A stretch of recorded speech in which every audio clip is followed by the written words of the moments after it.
ecologist, specializes in lake sediments and the impact of climate change on lake ecosystems.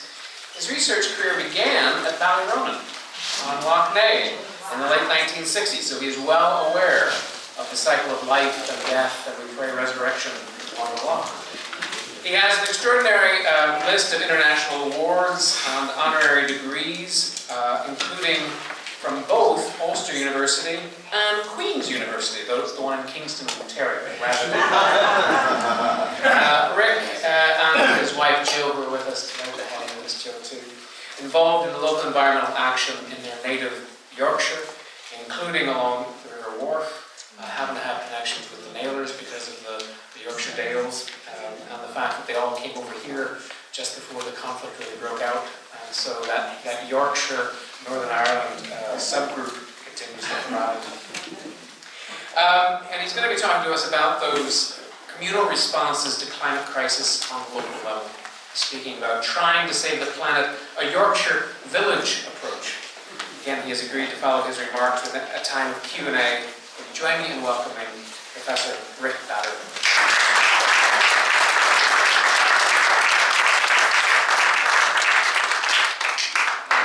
Thank you very much, and good morning. First, thanks to Yvonne and Richard for inviting us to come and give this presentation.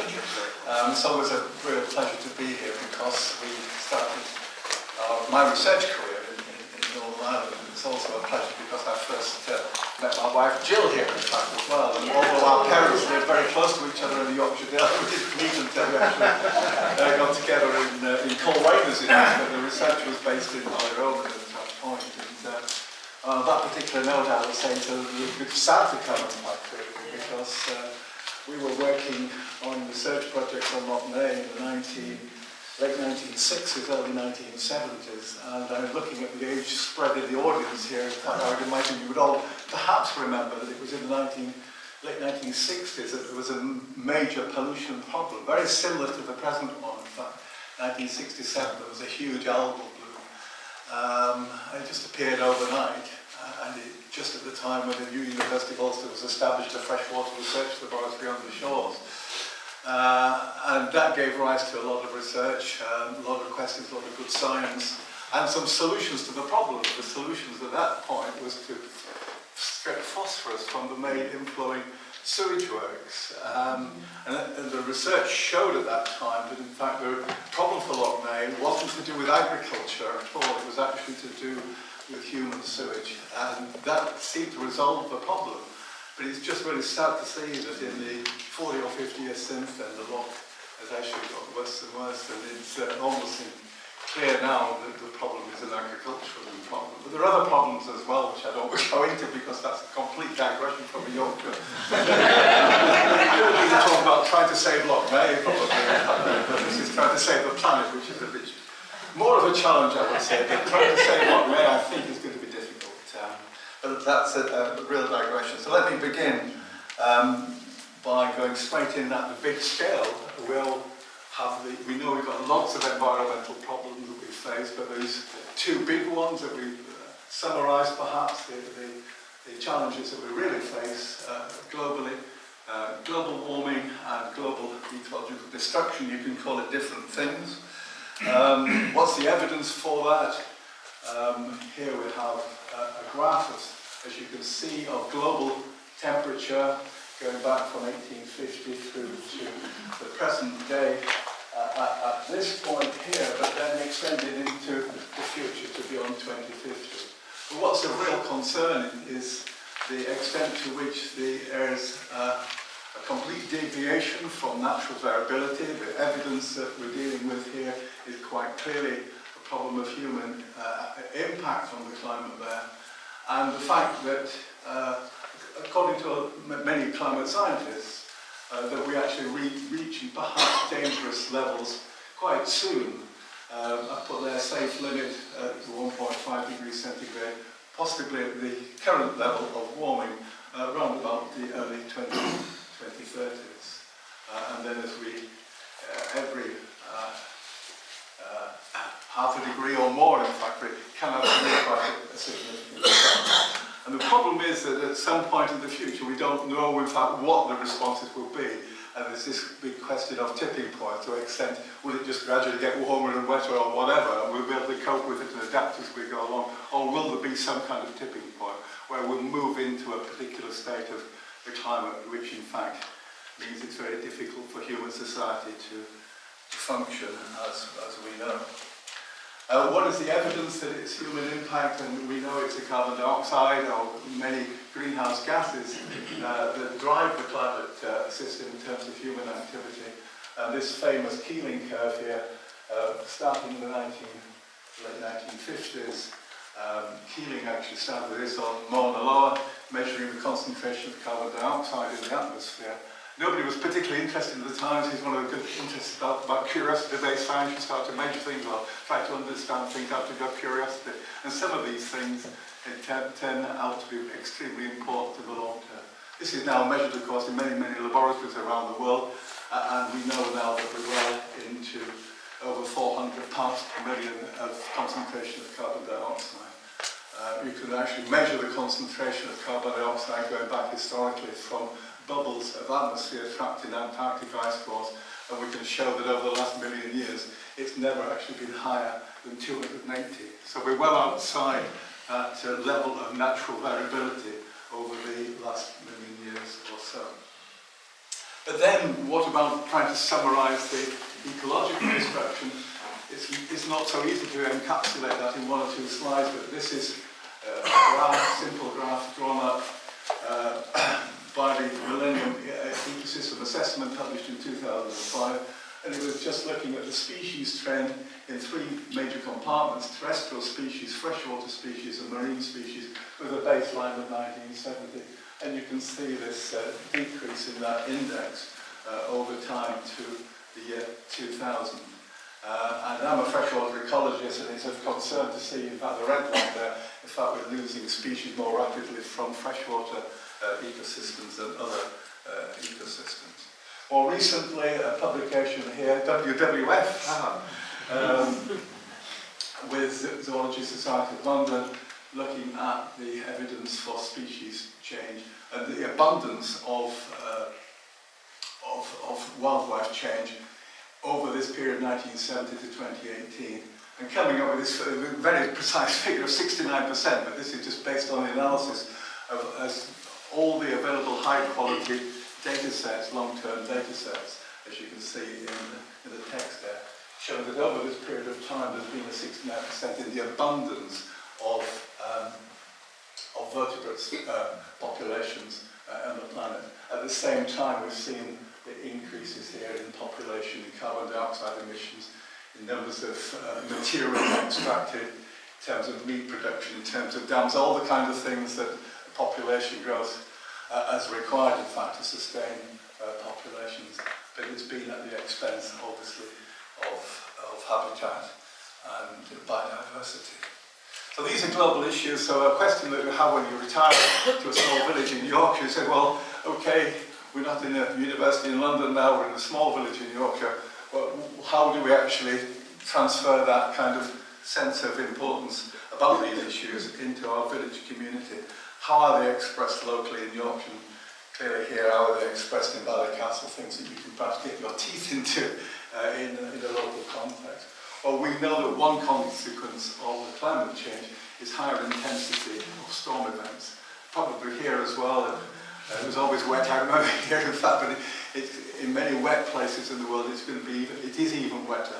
It's not just a question of the abundance of precipitation, it's also the intensity, the strength of the storm events, in fact, the frequency of those storm events. And this is a local golf club, by the way. So this is the River Wharfe, and this is the floodplain of the Wharfe. And in this particular case, it's not so important that it floods a golf course. I don't think all the people who play golf are able to. Better than going into the basements of people's homes. And then on the biodiversity side, I'll just take those there. What do we have locally that we know about, the species that we appreciate, and all our residents appreciate, or most of them do, that we can actually know from local experience are actually either declining or we've lost? You'll have a different mixture of species here, but you might have some of the same, in fact. But the curlew is actually, it's very, very rare in Ireland now, but we've lost lots of curlew populations locally. This is a white-clawed crayfish. I'm not sure about the populations in Northern Ireland. It's a native species. This has been entirely replaced now by our American friends.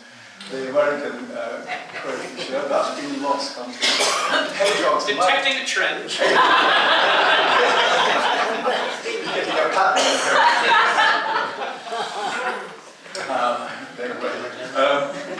The hedgehog, again, is something that has declined massively over the decades. We think in our village, we're perhaps holding our own, but that might be because of the effects of our local community and the work that we're actually doing. Wildflower-rich hay meadows, we've lost about 90% of these in the Pennines there because of intensive agriculture and the replacement of these by, again, monocrop grass crops to produce meat and milk and associated meat products. But these are actually not just beautiful, but they're absolutely critical also, in fact, to provide nectar and pollen for pollinators. And we know just how the extent to which we're having seen declines in invertebrates. Again, in Ireland, the Loch Ness fly seems to have disappeared. That used to be actually massive swarms of midges around the shores of Loch Ness back when we were doing the work there, and that was critical food for the eels. And brown trout declining, and dippers. So just some examples of the species that we can actually document locally. And if we think about this just in a small Yorkshire village, and we multiply that up, in fact, first through Yorkshire, through the country, through the world, in fact, you can see the extent to which, in fact, these wildlife declines are actually happening very, very rapidly. It's not just species extinctions, it's declines in abundance. And we're not only losing those as intrinsically fabulous works of art, if you like, but we're actually, we need that coming back to what you were saying about the forest protects us, in fact. We're actually seeing the extent to which, in fact, we're losing what's sometimes called, rather boringly, ecosystem services that are actually provided by wildlife, the extent to which you depend on for many of our societal functions. So what are we doing in Addingham? Where is Addingham? That's a philosophical, it's not a philosophical. Be more philosophical than Corrymeela. That's where we are. And it's the environment group we set up by the Civic Society in May 2016. My wife's the current chair, in fact, of the... She wasn't at the time, so she wasn't responsible completely for actually setting up the environment group, although she was very much involved by wanting the Civic Society to actually change the constitution to actually include the natural environment, where many civic societies in the UK focus very much on the built environment and built heritage, in fact. So the approach of our civic society is to actually look at the environment, in fact, in a more holistic way. And our aim, as you can see there, was to raise awareness and see what we could do locally to move towards a more sustainable lifestyle. So what have we been able to achieve in nearly 8 years now? We're a village population of about 3,500, and we're up to 350 members, which is actually 10% of the village, which I think took some time to build it up, but we have, that's on our email distribution list, and they're people, in fact, I think, who are committed to the kind of principles that we're trying to espouse. Obviously, the Facebook pages and the Twitter accounts and the logo. Took us a while to get the logo, but eventually we got there. We try to communicate the best we can with our members and with the whole village community. The society has a monthly newsletter, and then the parish has a twice-a-year village newsletter, and the volunteers then hand-deliver that to every household. And so we always make sure that we have an article in every edition updating our activities. And because now we've built up such a good army of volunteers, we have at least 1 or 2 volunteers in every street in the village. So it's very easy now to produce literature. We don't want to produce lots of paper, of course, because that's better to be as paperless as possible. But in this case, we can produce leaflets and very easily, in fact, get those into people's letterboxes. And a lot of people might not read them, of course, but in fact, it's one way of trying to directly get our events and information into households. This is just one example of one that we did in terms of a home installation project. You can see the blanket wrapped around the house there as a... And then we have an annual meeting to the Society where we'll take a particular theme, our carbon footprint in 2019, making space for nature last year. We have an annual event.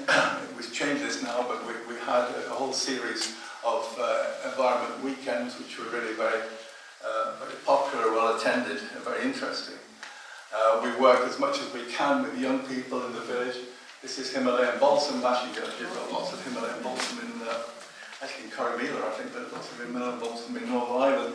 And we're doing our best now to eradicate it from some of our streams and becksides. And this is a shot working with the guides. We have a primary school in the village which are committed with a really excellent head teacher who wants to involve the children as much as possible in terms of environmental education. And this was a little wetland that we created working with Year 3, planting some wetland plant species there. And then we have within the civic society our junior environmental group, and again Jill's very much responsible for actually creating that and running it. And we call it our saplings. And here we can see some of our saplings. They meet Saturday mornings, the first Saturday of every month. And then we have our volunteers.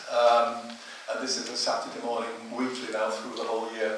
And we've got about 50 to 100 people that we can call upon, doing wildflower planting, tree planting. We have beck stewards looking for plastic in the becks and cleaning out our streams, doing litter picks, doing all the kind of things that you might imagine. But we've got such a good cohort now of volunteers that if I say we need the army out on Saturday because we've got to rake down the grass cuttings from the bank there, we'll need 20 people working for 1 hour. That works. It's coming Saturday, in fact. We have a wonderful wildflower bank where it's been transformed from pure grassland now into really quite a wildflower bank. But the trouble is it's on a steep bank and the council can't cut and collect the grass, but they can actually cut it. So what we do, we get the army out and we bring out our lawn rakes and we rake it down to make piles at the bottom, and then the council comes along and takes it away again. And this is almost like a village tradition. I don't know if it's going to go on in hundreds of years, like some of these village traditions. But we've done this now for 7 or 8 years, and it's quite a popular activity. But we can draw upon now this cohort of people there. So what inspired us? Well, this one planet living concept that I think many people will be aware of, which looks at things under these kind of 10 headings. Some of these are socio-economic, but there are 4 which are essentially natural environment-based: land and nature, sustainable water, zero waste and zero carbon energy. So when you're starting a society, how are we going to structure it? We can just do it project by project in a random way, but this was a kind of way of dividing what was needed to be done into some kind of component. So we've had these subgroups now developed: zero carbon, having and zero waste, wildlife friendly and sustainable water.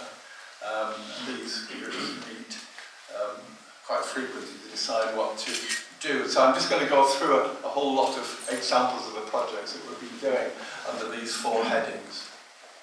And this is a zero carbon one, lots going on, but essentially renewable energy, all the kinds of things that you might expect, in fact, and a few more. We try to encourage people to measure their own carbon footprint using WWF again. The thing that's coming up, but we find that the WWF carbon footprint calculator, in fact, is one of the simplest and user-friendly ones. And the important thing is to actually use the same one so everybody can actually compare their carbon footprints. We haven't done this for a while, but that column of numbers down the middle is where we've asked residents to actually measure their carbon footprint and then send me the numbers so we can actually work out what the averages and the range in fact is. And as you might see from this, that this year one of our members had 16.8 tonnes in that particular year there. That's a lot of flying basically.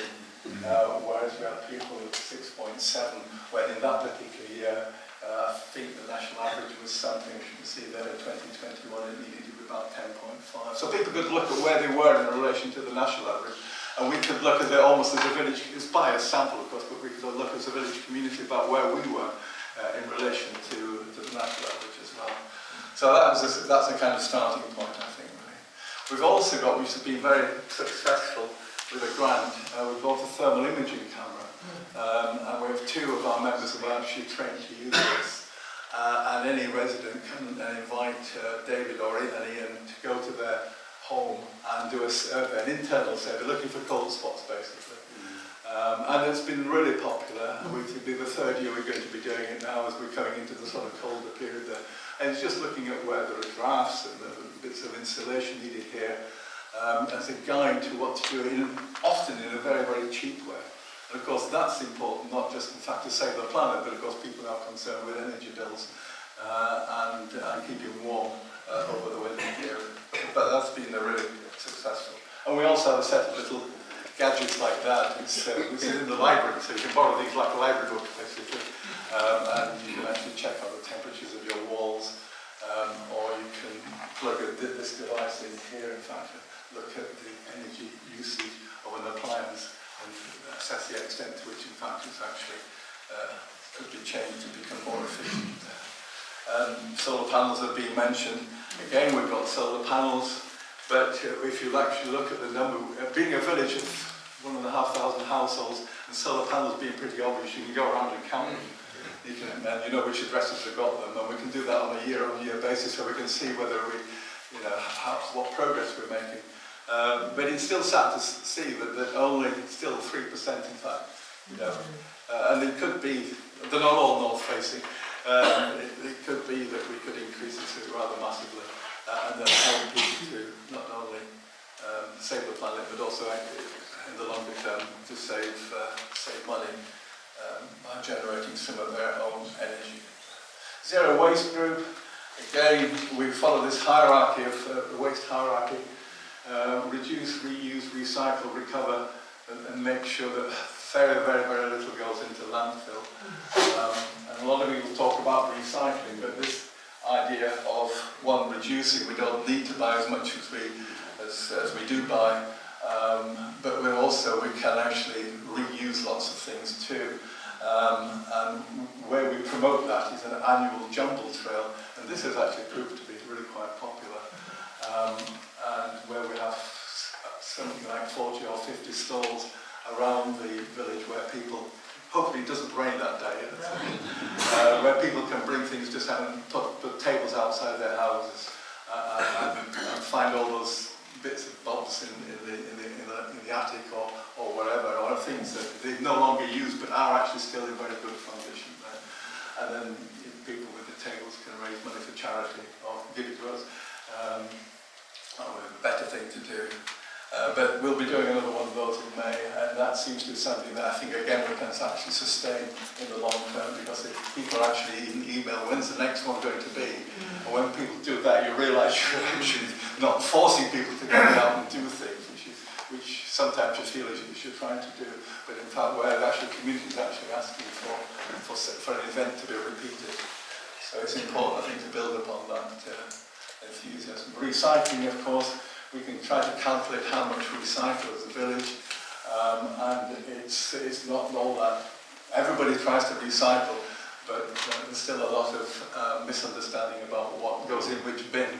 And I think certainly in England, the government are actually hoping it's going to be simplified in the next few years. But that can be a problem.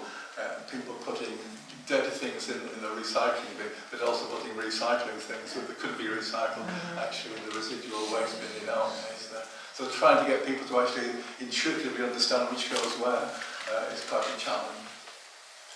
And food waste is a big issue, and we got some money as well, and managed to get a grant to buy, I think, 8 or 9 wormeries, and we advertised these for free in the village, and they were taken out very quickly.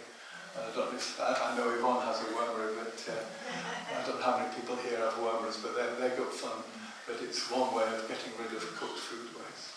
So you have your normal compost racks in the garden, where it's uncooked and vegetable peelings, but in fact cooked food waste, you wouldn't want to be putting that into your garden compost, and you don't want to be putting that into your general waste, in fact, really. And of course that can become methane generated, it goes into landfill. So one of the best ways to do it is something like a wormer in there. And they're great fun. Kids love them. Well, some kids love them. You see the difference between children. You know how some children, in fact, love to sort of get dirty and put their hands and play with the worms, and the other ones sort of come back like this. I think it's the worst thing that's been created. And then plastic, of course, everybody knows we should be reducing single-use plastic or eliminating single-use plastic. And what we're trying to do is just an example here is reusing plastic. And with tree planting, it's a green on green problem in a sense that in our part of the world, and maybe here too, planting trees, they do actually, well, the question is, should you rewild and protect an area and let the vegetation grow by itself, in fact, which is ecologically a better thing to do? Or in fact, are you going to plant a hedgerow, you're going to plant some trees? And in our part of the world, you really have to protect them. We experimented with planting trees without protection. And we lost 90% within 2 weeks. That was down to brown hair. They love nibbling us. So we do protect, but what we're trying to do now, because there's so many of these Tubex tubes that have been used over the last sort of 20 years, it's very robust plastic. And they're not needed after the trees got to about 5 or 6 years at all. So we will go and help the landowner remove those tubes, as you can see we're doing here. Sometimes you can get them absolutely pristine because the tree hadn't grown anyhow. There's a lot of failure. People don't check on failures. But in other cases, we would just slip them vertically and then use duct tape to sort of tighten them up again, and then use them to protect another tree. And so some of these tubes could be reused and reused and reused. In fact, it's this principle of reuse, not to buy new plastic things, if possible. And then wildlife friendly, adding them out. They're probably the biggest and most enthusiastic group. All the kinds of things here that you might imagine. This is a hedge we planted with funds from the White Rose Forest. We paid for the fencing, and our volunteers then put the... Has that gone off now? Yeah. Did I do something? No. Can you hear me? Yeah. So that's, in fact, it's only a year old, but we drive up past that hedge almost every day, and you can see it growing nicely.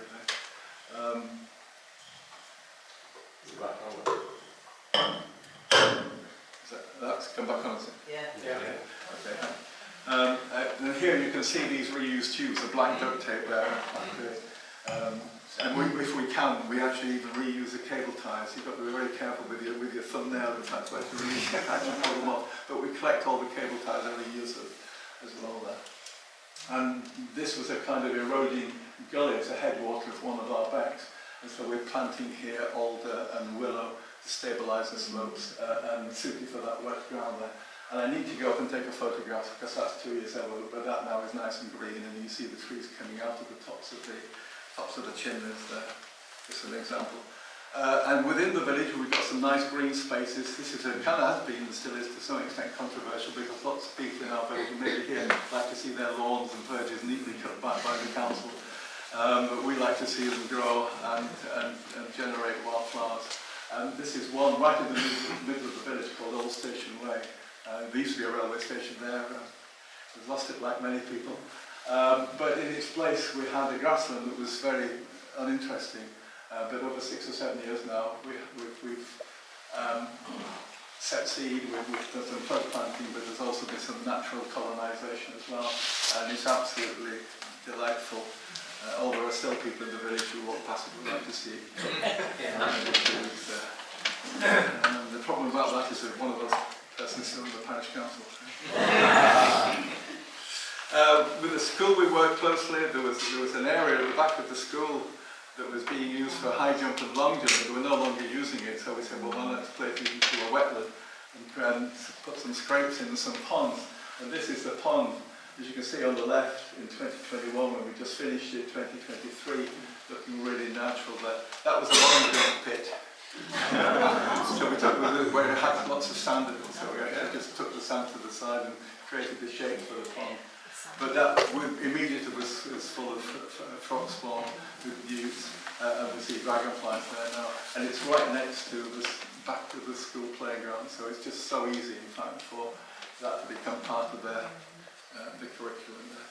And then invasive species with a real problem, in fact. And major issue globally, and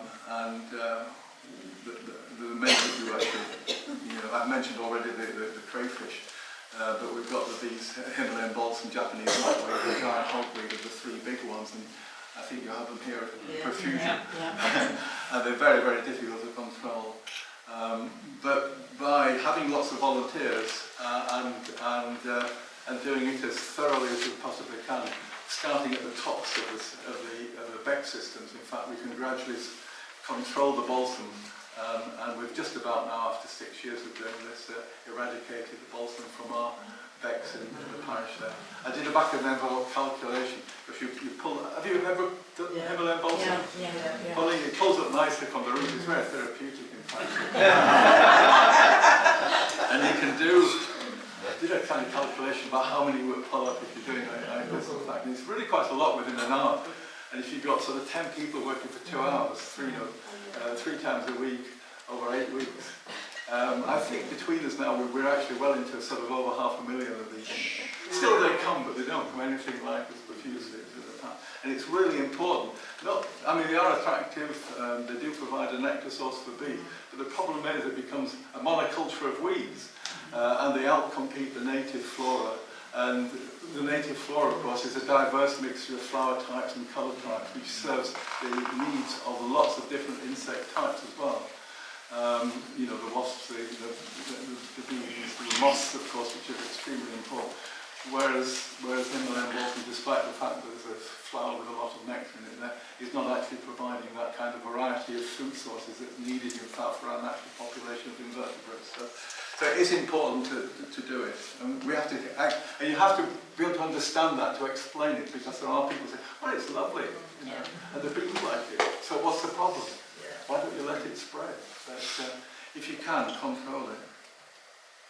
And and working in the village in green spaces, but also trying to encourage people within their own back gardens to have wildlife friendly gardening. I'm sure everybody here does the same, but just to provide that information and to have open gardens where people can be invited in for a gin and tonic and look at their garden. And I always point to this one here and say this is the best in the village, because this is our backyard.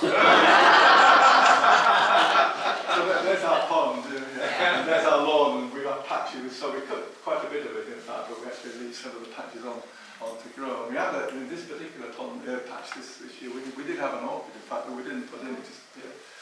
So it's delightful things to do, and you can do it, I think, in a way that still shows it's being managed and looks neat, and everybody can be happy with it, but at the same time you're actually generating good wildlife environment. How am I doing for time now? 2 minutes. Okay, am I? Yeah. So then the water side, which is a bit close to my own expertise, lots of issues. We talked about flooding, of course. In this case, it's more a question of making sure that residents understand about flood frequency and flood defences and making homes resilient. This is a flood from a major flood in our part of the world on Boxing Day 2015. It just never stopped raining, and it was marvellous. In fact, I just thoroughly enjoyed it, just seeing what flooded and what didn't. But it was biblical, if that's the right word. And this is just the beck trying to get under the road bridge there as an example of the force of the water. That's normally a trickle that you would not normally see at all there. So you can get some huge magnitude events that people have to be aware of, and have to realise that some of this, it's difficult to actually disentangle natural variability from climate change, in fact, but it's pretty good evidence now scientifically that quite a lot of the frequency intensity, in fact, wouldn't occur as it does at the present time without that human influence on the climate, in fact. So it's when we get situations like this, I think, that actually helps that message to get across, even though in some cases something like this might be entirely natural. It's a tricky one sometimes to get that balance right. But what do we do about it? And a lot of emphasis on managing water the best we can in our homes by trying to hold on to water within the curtilage of our gardens and driveways and roof spaces. Clearly by having water butts, but then by making sure, as far as possible, we have permeable paving, so the water doesn't run off into the gutters. It actually goes through the paving and soaks away into the ground. And what you can do, again, it's our back garden, best in the village. You can create a rain garden, so you can actually then use the water from the water bus, which is better quality water actually for gardens than the tap water is. Obviously to water things, but also in fact have a water reservoir that you can use to top up the pond and create a more biodiverse garden. So in this case we've got the water from the roof in the gutter. You can't see it if there are two 800-litre water butts in the back corner there, and as the pond is down here. So they flood over into the pond, top of the pond. The pond floods and flows over into a bog garden, and if that gets too wet, it goes into a little gravel soakaway. And so the whole of our property now, except about 5%, we can hang on to all the water there. It's called Sustainable Urban Drainage System. And it is so important, in fact, because this is not only, in fact, a way of managing floodwater, creating more biodiverse habitats in gardens, but it also protects the combined sewer system and all the problems that we have with sewage spills in sewage works. It's such a national issue at the present time. Is caused by rainwater getting into the combined sewer and overloading the sewer, and then the untreated sewage actually being diverted into the local river.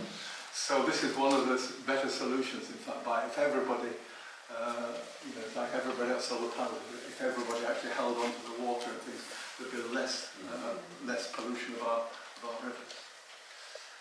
And so water quality is important as well. As you can see here, this is after a rain event. This very turbid water. You wouldn't want to be a brown trout fry just emerging in that kind of water there. Electrofishing here, just looking for trout. And then here is the runoff after a rain event. That's a pipe that takes the water from a local housing estate, in fact. And if everybody had suds of that housing estate, you wouldn't have that water coming in there. And even though that's so-called surface water, it's not clean. I've measured it, in fact, there's a lot of phosphorus in there as well. So that's actually creating a nutrient enrichment of the streams. It's not organic matter, it's not waste, but it still is actually not good to be discharging water off streets into becks and into rivers. Hold on to it if you possibly can within your own household. Just tell me how much time. Well, it may be a good time to stop for questions, unless there's a part that you wish to. I can go. This is the water quality stuff. I'll go on to this. So we've been working on river water quality in the water. And here are some numbers. This is work we did with a citizen science project, again on the river, which goes through Ilkley, which is just downstream from where we live. And problems that, as I mentioned, of sewage overflow into the river. But again, by using citizen science to collect samples, we're able to show that downstream from the sewage works here, we have extraordinarily high concentrations of E. coli, and you see these low numbers upstream. And in this particular case, this is actually in dry weather conditions. So it's the effluent from the treated effluent. You might think is clean, but it's not. The treated effluent is full of bacteria and full of nutrients. And so that was a way of actually, again, being able to show Yorkshire water that it's not just actually the untreated sewage that's causing problems, it's also the treated one. And this is one of the reasons why we get that quality water also, in fact, is from the village that we live in, Addingham there, and there's a pumping station, and you can see in wet weather the colour of the water here, and this is sending slugs of dirty water into the river Wharfe. But it's not just all about sewage from our homes, whether it's treated or not, it's also about agriculture. Coming back to the remarks about Loch Ness, and as we know, sheep and cattle like to come down to the river edge, into the edges of the becks. They not only cause erosion, which causes soil erosion, but the soil actually has contaminants in it as well. It has nutrients in it. It has fecal bacteria, and cows like to relieve themselves often in watercourses. And this is another major cause of E. coli concentrations in our rivers. Do you want me to just flick to the end? Yeah. Yeah, and so I'm just going to say the most recent event has been the creation from our environment group work, realising that we have this 350 people, but there's still this bigger community out there, and how do we reach out to that bigger community? And so 2 years ago, we got together with the parish council to create what we're going to call Climate Action Addingham, and this is an attempt, there's a website, this is a launch, this is a working group, agreed some sustainability goals for the village, and there are 20 of them here. This is recycling more household waste. There's a whole checklist of things there. And the idea behind this was to use the civic society and the parish council working together to reach out to all the other community groups. And in red here are all the community groups, all this list here, all the community groups we wrote to invite them to have a representative on this Climate Action Addingham working group there. And it's still early days, but in red here are all the community groups, including the Anglican Church, the Methodist Church, Cricket Club, the Football Club, the WI, the Beer Festival. Almost all the main community groups have actually responded very positively to the idea of coming together and sharing ideas and working together at the village scale to tackle these objectives. It's early days, but it seems to me to be the best way we can actually reach out to the whole village, both in terms of using village community groups to actually feed back to us, but we can actually feed through the leaders of the community groups back to their members as well. And so that's where we are. And last year, this year for the first time, to kind of emphasise these different objectives and themes, we've organised 4 weeks: Zero Waste Week, Wildlife Week, Water Week, and next Wednesday, in particular, next week is our Zero Carbon Week. So we're trying to highlight all these objectives and themes, in fact, at the village scale, to get to preach beyond the converted, in fact, to the whole thing there. And the message, of course, is there isn't a planet B. We've really got to play what's in front of us and do the best we can as individuals and as communities. Thank you. Thank you.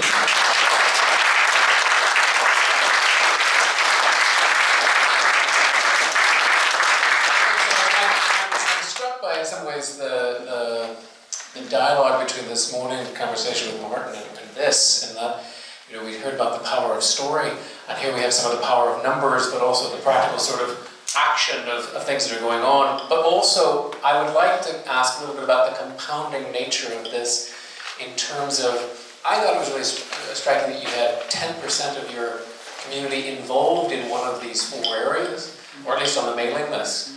And to me, we talk about tipping points, but there is a point at which this becomes a collective communal activity that builds on itself because of the positive nature of people finding hope, finding community, finding a way to be a part of something better in the future. And that I'm leading the question, I'm leading the witness, but I'm wondering, have you seen sort of a building upon of that because of the positive nature of what people are able to be a part of?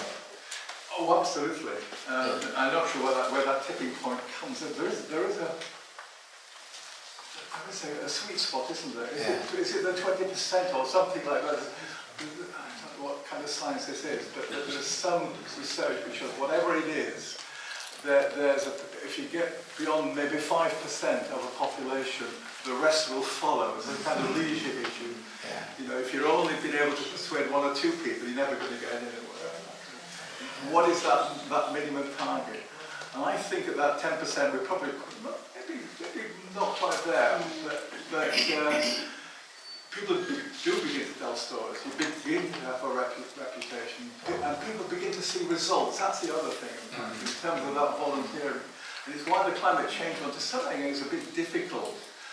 Because why should we actually put solar panels on to save the planet if it's going to cost me so much to do it, and the payback period is sort of 10 or 12 years or so.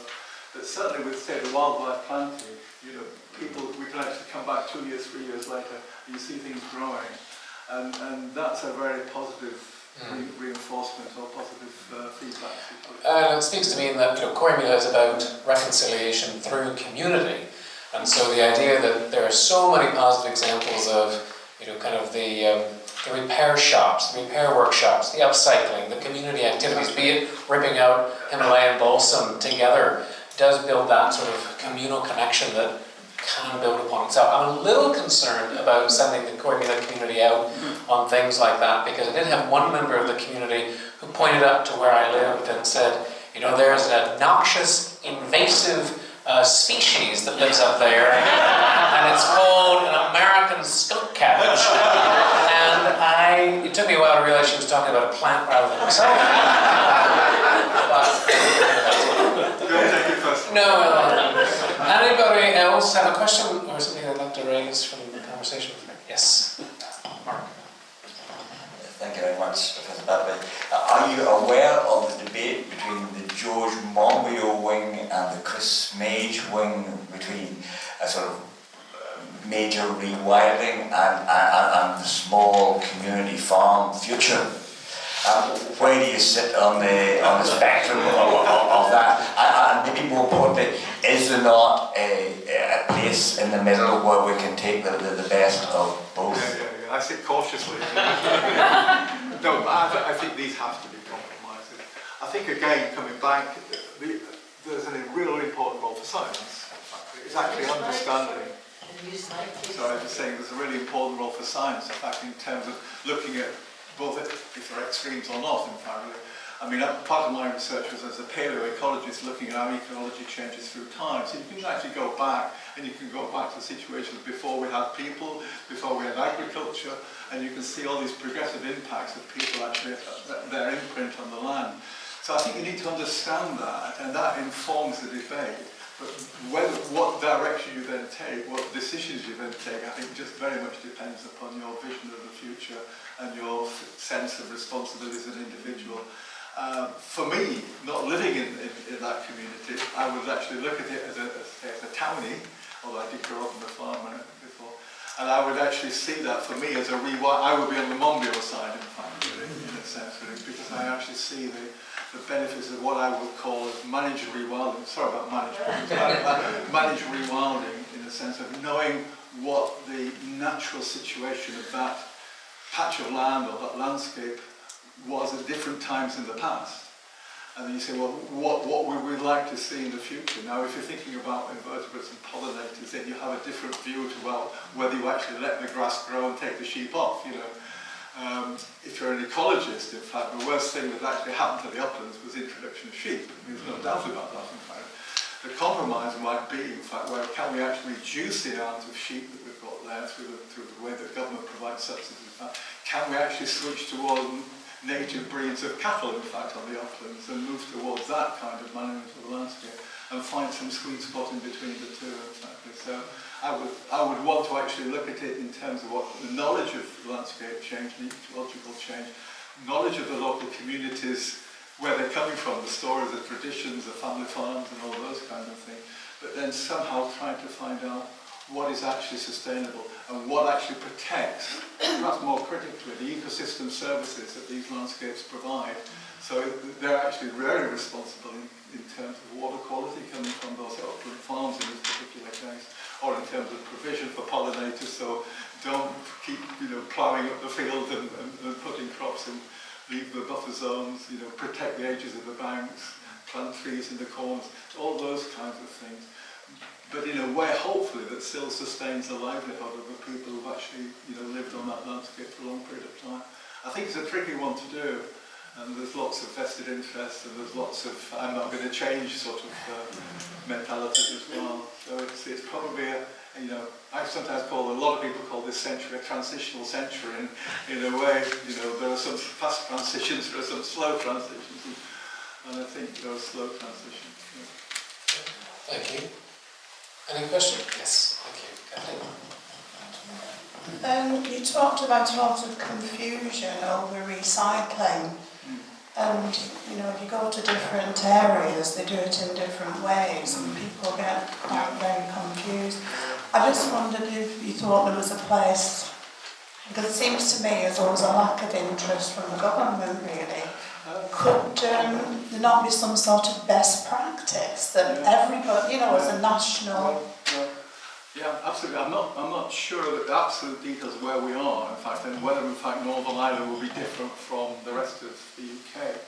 But certainly I think in the environment, somebody who might know more about it than I do, in the Environment Act that has just been passed recently, one of the objectives was in fact to standardise the recycling nationally, because it is recognised in fact there's such difference between what you put where and the number of bins that you have. And a bit of an issue, I guess, wasn't in the last election too, certainly in England.